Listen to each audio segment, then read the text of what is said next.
All right, everyone. Hello and welcome to Difference Makers Media. I am Lynn Sanders, your host, and I am so glad you're here. Thank you for taking the time from your busy schedule. It's our mission to empower all of you difference makers to tap into your highest potential by learning from business leaders who have a passion for making a positive impact in the world. And today we have a special guest who's going to give you some valuable expertise on the art of collaboration and attracting sponsors for your business. But before we go forward, I want to invite everyone who's listening live to please write your name and where you're hanging out from on the stream on this page. If you're listening to the replay, you're welcome to send me your comments and feedback at differencemakersmedia.com. And now I want to first acknowledge Roland Takaoka, my dear friend who has a fantastic company called MidMax Media and is a host of his own live streaming show. Roland, will you take a moment and say hello to everyone for us? Hi, everybody. Thank you for having me here, and it's a pleasure. I'll be communicating with the people in the YouTube live stream and be able to ricochet some of those comments back to you and let you know what the people are saying.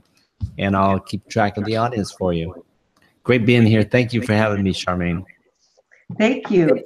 And now, without further ado, I want to give a proper introduction to our guest. She is someone I have admired and respected for many years, and I'm just so honored that you are here, Charmaine. Her name, Charmaine Hammond, who's co-founder of Raise a Dream with her business partner, Rebecca Kirstein. And let me give you some of her credits. She has been in the business of changing lives for more than 25 years. That's great. She is a unique expert in communication, collaboration, and sponsorship.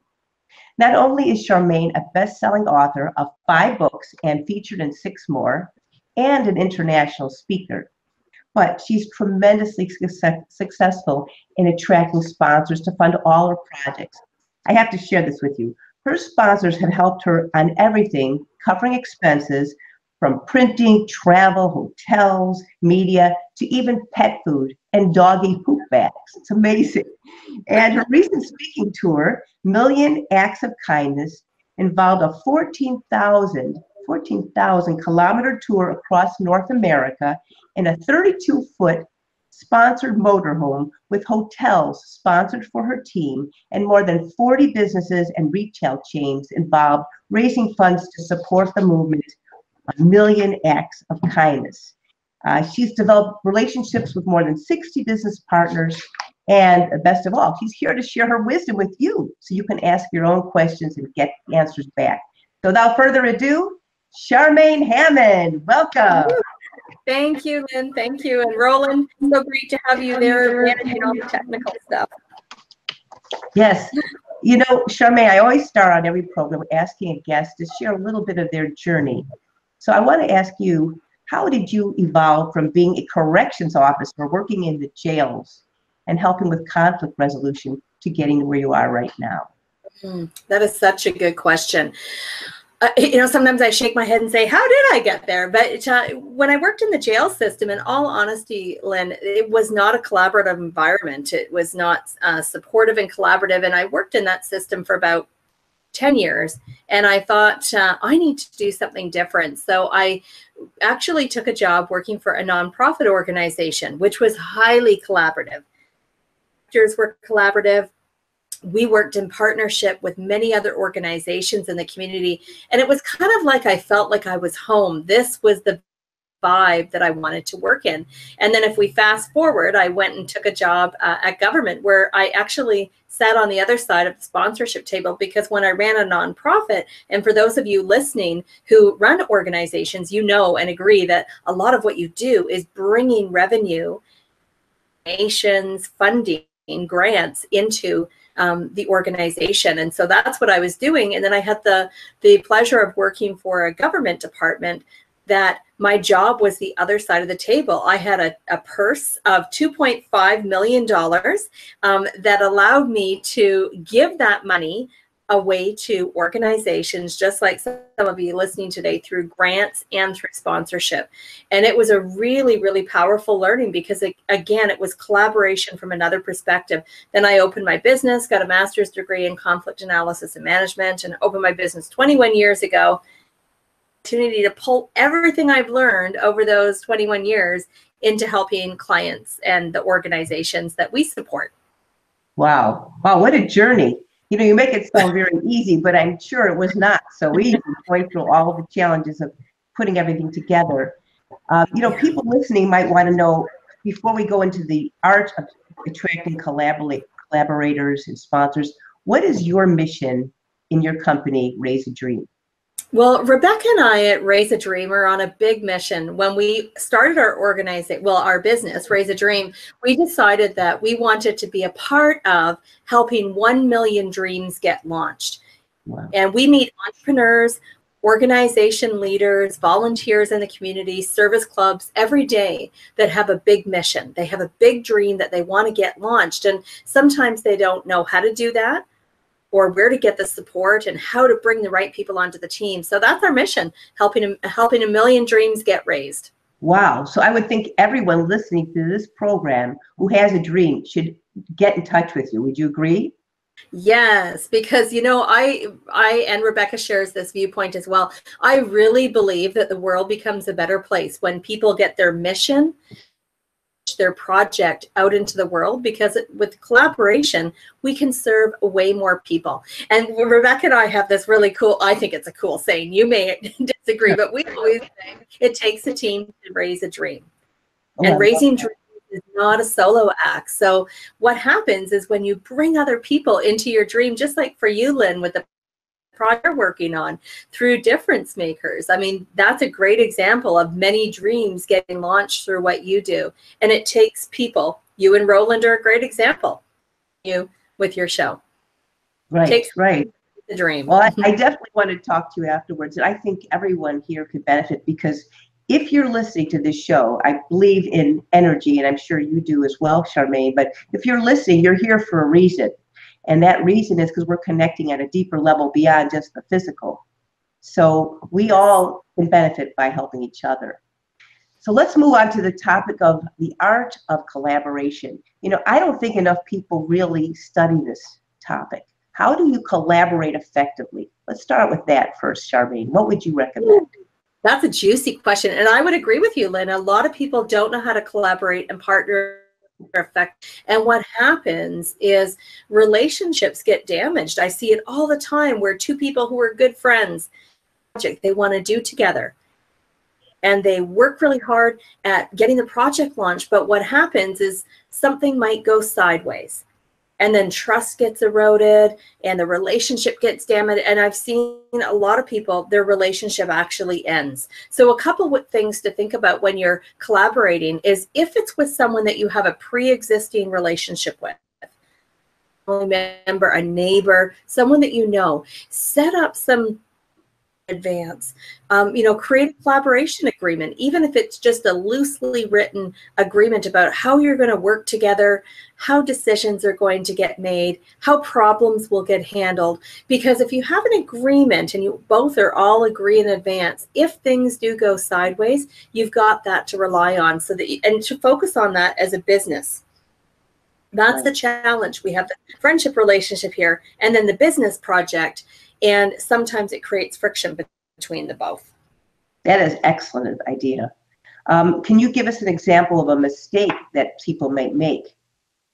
Oh, I get a great one. It has to do with communication. And a lot of times in collaboration, when things get bumpy or fall off the tracks, it could be solved by a conversation. And often, you know what I mean, Lynn, these are sort of difficult conversations if we have to resolve a conflict or give somebody feedback. And there's a tendency for many people to avoid that. The conversation that matters most.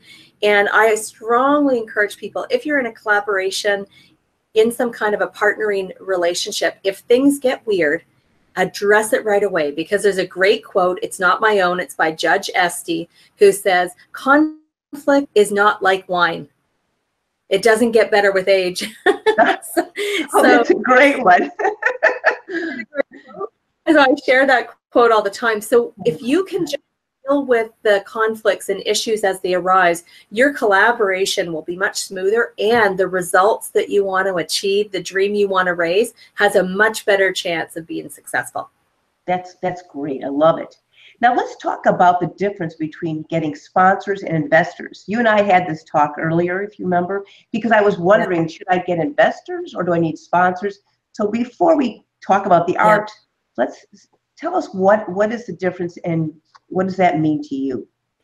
I'm really glad you asked that question, Lynn, because I think when people are starting to learn about collaboration and sponsorship, there's terms like sponsorship and investment that we might not fully understand. So when I think about investment, there's somebody being paid back so they're investing in your company and there's money coming back to them. And with sponsorship, what's really in is that sponsorship as a marketing relationship. So a business, and when I mean a business, it could be your local hairstylist, your dentist, the coffee shop down the street, or something like a Staples International or Lululemon, a big brand, and everything in between. And what they do is in their marketing budget, line items that are for different types of marketing. And they could choose to market their business through print media, through TV commercials, sponsorship. So sponsorship is not a handout. It's not a donation or philanthropy. It's a marketing relationship between you and that business. And while they're providing you some kind of support, which could be them giving you products or services at a deeply discounted price or at no cost, or it could be them writing a check to support your project. And what they're looking for is some kind of ROI, return on investment, for how they are contributing. So examples of that might be maybe that business is looking to showcase their brand to a new audience. So Lynn, for example, if we're looking at your show, there's lots of businesses that would want to get in front of the audience that you attract through your show. And so it's about creating a mutually supportive relationship. Sponsor solve some of their problems. Maybe it's they need more sales. Maybe they need more exposure. Maybe they've had some bad media and they want to actually get some goodwill media in the community. Maybe they have a new product or service that they need to get in front of a different audience and you are their audience. So it's a mutually beneficial relationship. And it's all about asking the business or sponsor how you can help them, instead of what can you give me? And that's the key difference. Oh, that's great. Because we often think from our own perspective instead of turning it around, which gives a whole different feeling. Yeah. So this takes some conversation. It's not like, I think when you and I talked, it's like when you meet someone for the first time and you like them, you don't just say, hi, would you like to get married? Say, hey, can we have a cup of coffee and just talk? So what are your tips? You were mentioning that it's good to talk to people like the dentist or beauty salon person, but what are your tips in finding out what they need? Can you give us some insights? Beautiful. So here's a few tips that you can all do right away. Great homework for the weekend. One of the things is to think about who your dream sponsor would be. And it's easier to get sponsors at a local level. And I'll give you an example. Let's just say somebody wanted Lululemon or Starbucks, and I've chosen them because they're brands that most people have heard of or know their logos. If that was one of your dream sponsors, it's really hard at their corporate office. And at the corporate office, their national offices, they're dealing with big groups like the Olympics and big folk festivals and big events. Whereas if you were to go down to the local and build a relationship there, they can help bring you to the regional Starbucks decision maker or the higher level. So always start with who you know. The other thing that you can do for homework in terms of your question, Lynn, and getting to know what sponsors need or want is to research them. A Dream actually spends about an hour to 90 minutes anytime building a relationship with a new potential sponsor. And we researched the webpage, and the really important pages on the webpage to look at is the page that speaks about their community. Might be a page called corporate responsibility or community investment, sponsorship. and look at types of projects they've supported. Go and follow them on all their social media platforms, and don't promote your project to them. Simply just and get engaged in the conversation so that you can see how, what's important to them. And that's what you're trying to figure out, is what's important to them. And then when you get on a phone call with them, those are the kind of questions that you would ask. What is important to your company? Where are you focusing your marketing efforts for 2018 and 2019? What matters to you? Every company has, they might call them pillars or foundations, but they have key areas that they're interested in. It could be mental health. It could be wellness and physical health. It could be education for children. But every company picks something that's near and dear to their heart. Right. Those are the things that we will find through the research and asking really good questions. That is really great. I hope people are taking notes here, and they can also listen to the replay. Who do you know? And research your sponsor, you said. Find out what's important to them. Now, the next question that I think will be on the sponsor's mind, it certainly is on my mind, is, how do I know how much money to ask for? Oh, I love that you raised that question, Lynn, because people always sort of dance around it. So the answer, I'm going to say, how much do you ask for? That's a tricky question, because a lot of it has to do with the relationship building with the sponsor. We don't do proposals at Raise a Dream. We don't create proposals that have what's a gold level, a silver level, and a bronze level, or any other different ways of creating those tiers. Because what happens is if a sponsor looks at a proposal that's generic, it's because it says basically for gold, for this much money, here's all the things you get. A logo here, recognition here, this many social media tweets. And a sponsor will look at that, and this is coming from them. This is coming from the many conversations that we've had with big businesses and small businesses. They say they don't like that approach because it's asking them to fit into something. It may not help them. So the question about money is to actually find out what the sponsor needs, how they can integrate into your project, and then work together with them to figure out what that might look like. One of the things that sponsors have told me is that there's a tendency for entrepreneurs to actually ask for chattel. Avoid is what we call the premature ask, which is exactly what you said, Lynn, when you talked about meeting someone and then asking them to marry them before you've even dated. That's the same thing in sponsorship. Sponsor and then email them and send them a proposal, and they don't even know who you are, and there's no relationship. I've had huge international companies say, Charmaine, proposals like that, or that have gold, silver, and bronze, we shred them. We don't even read them. Gosh. We see gold, silver, bronze, and we put it through the shredder because do that. And they said, because it shows it wasn't customized. You didn't get to know us. Because if you did, the proposal would speak to us and our needs. Wow. So that's the big takeaway. So we don't do proposals at Raise a Dream. We build relationships with sponsors, and then we use concept papers, summarize everything we talked about, what was important to the sponsor, and how my project or how our client's project can help them meet their needs by working together. And then we work with them on pricing. And at that point, sometimes they will, Lynn, sometimes they will say, can you send me what that looks like? And so we send what we call a concept paper. Say, here's all the things that we talked about. Here were you identified. And here's a couple of options of what this could look like. And then option A might be, this is how it's going to look. And here's the dollar value. And option B is a little bit different, a little bit less, and a different investment level. And then you can also customize everything in between. So that's my long answer to how much do you ask for, because there's no cut and dry answer for that. I think when we talked a while ago, you mentioned how you make sure that whatever you ask them for, you're giving them more value than you asked them for. Isn't that correct? Yes. And actually a lot of sponsors that we've talked to, Lynn, because we're interviewing many of them for our books and the programs we offer.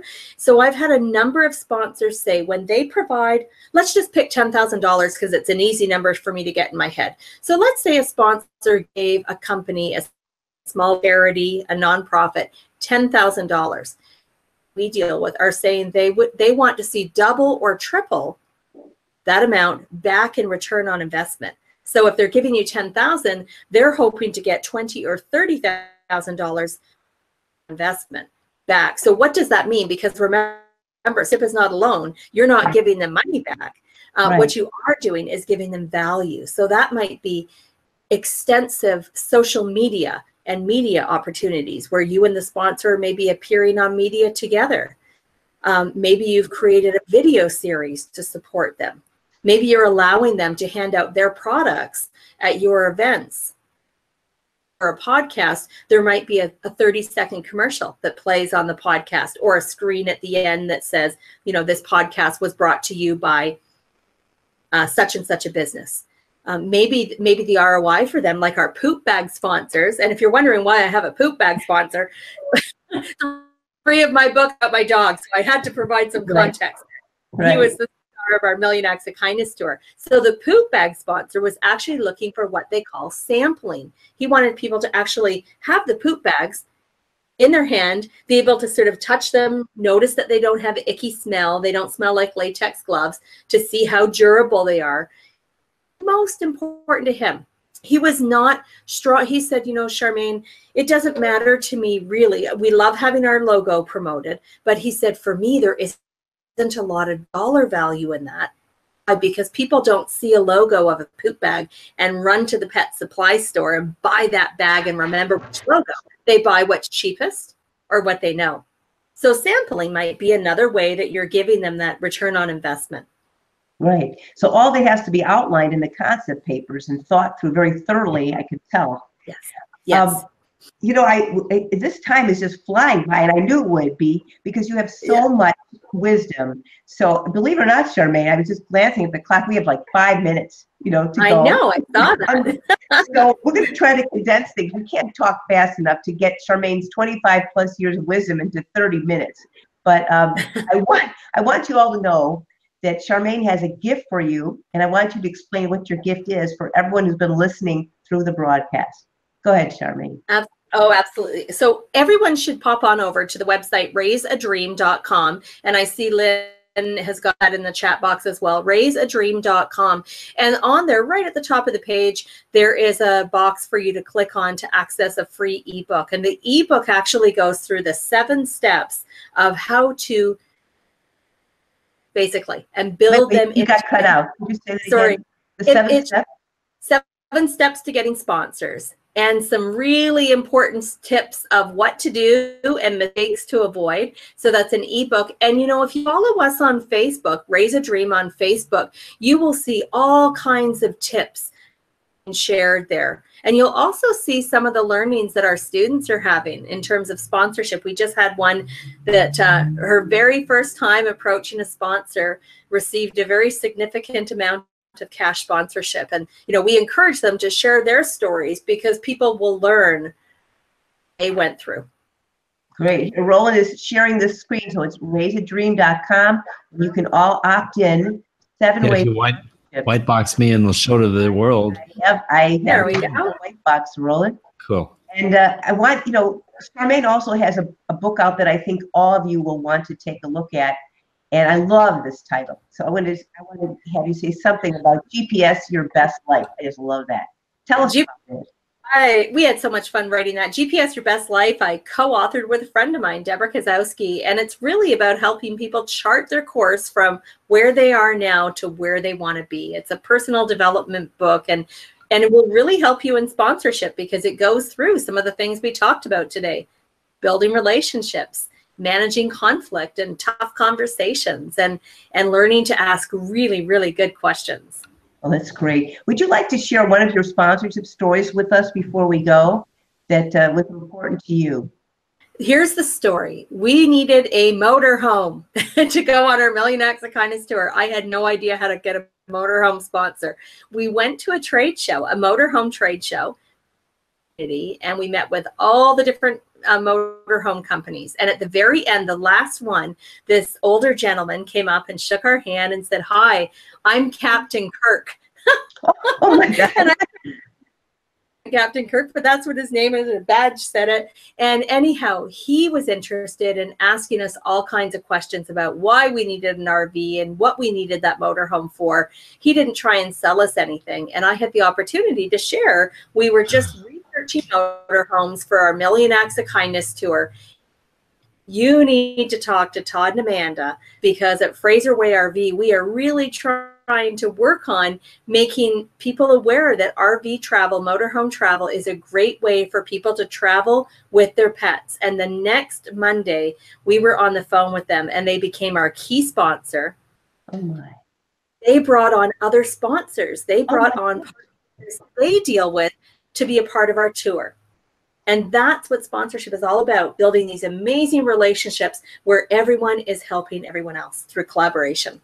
So Captain Kirk went to bat for you and brought more sponsors. That's what you're saying. Yeah, the whole network. And he connected us directly to the two people that make the decisions in that company. And he probably saved us 9 months of research and relationship building, because wow, he took with us quickly and then moved that relationship over to the people that needed to be involved in the company. Wow, Charmaine, that is so amazing. You know, this is something that everyone could benefit from. I would think both for-profits and nonprofits, because we all have projects and we all have dreams, right? You got it. Absolutely. So I would like, before we go, and Roland, I will turn to your slide in a moment because we have a closing slide. I would like you to give us one parting thought, Charmaine. What would you say one takeaway is from today's conversation that you want people to know about the art of collaboration and sponsorship? It's about taking action, and it might feel weird. It might take you out of your comfort zone, but just go and have one conversation with someone you know. It could be your hairstylist. Share your dream. So share your dream with someone. And then if you want to learn more, we can go to, I'm going to turn the slide over to Roland's slide. You can go to Charmaine's website, raiseadream.com, and get the ebook and also take a look at your courses, right, Charmaine? You have some online courses and personal help that you offer? We do. We do mentoring with people and workshops, and a great online program called Big Dream Primer. And so anyone can go on that page and learn more details, right? You betcha. We'd welcome them there. That's so great. Now, just so you know, normally, I'm going to put this slide so you all can see it. The old Google Hangouts allowed us to have a comment tracker after a program, but this one, the comments will disappear after I stop the broadcast. And since I'm not going to try to do this in the last moment, I can attempt to try to put this link in on YouTube after I stop the broadcast. I'm not sure if it'll work. Otherwise, if you have questions about anything, like artist collaboration or sponsorship, Charmaine, tell us what email they can find you at. You can go to Charmaine at raiseadream.com, and Charmaine is spelled Charmaine, Charmaine at raiseadream.com. Terrific. And if you have any questions about this program, feel free to go to Lynn at differencemakersmedia.com. I want to thank you all for being out there, taking action, as Charmaine said, and doing your best to make a positive impact in the world. You all are a difference maker. You all can do great things, and you probably already are. So just allow yourself to believe in what you do, and we will look forward to hearing your stories in the future. So thank you again, Charmaine. Roland, thank you. And I wish you all a wonderful, wonderful day and a happy holidays. Take care. Bye-bye.